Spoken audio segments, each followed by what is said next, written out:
మనకి చాలా మెడిటేషన్ పద్ధతులు ఉన్నాయి. వాటిలో చాలా అంటే శ్వాస మీద ధ్యాస కూడా ఒకటి ఉదాహరణ చెప్పాలంటే.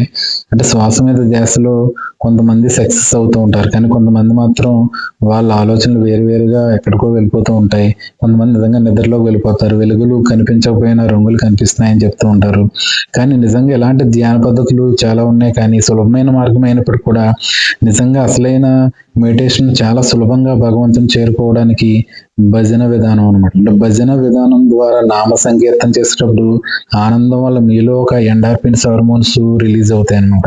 అదేవిధంగా మీరు చప్పట్లు కొడుతూ భజన చేయడం వల్ల మీ యొక్క ఈ ఆక్యుప్రెషర్ పాయింట్స్ యాక్టివేట్ అయ్యి మీరు ఆరోగ్యంగా ఉండడానికి, ఆనందంగా ఉండడానికి దోహదపడతాయి అన్నమాట.